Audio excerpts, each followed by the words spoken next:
Disabling biometric login on your Verizon device can enhance your security preferences. Follow these steps to turn off biometric login features.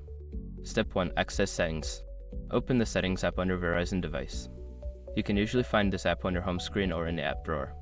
Step 2. Navigate to Security. Scroll down and select the Security option within the Settings menu. This section contains all the security-related features of your device. Step 3. Find Biometric Settings. Look for the Biometrics or Biometric Data option.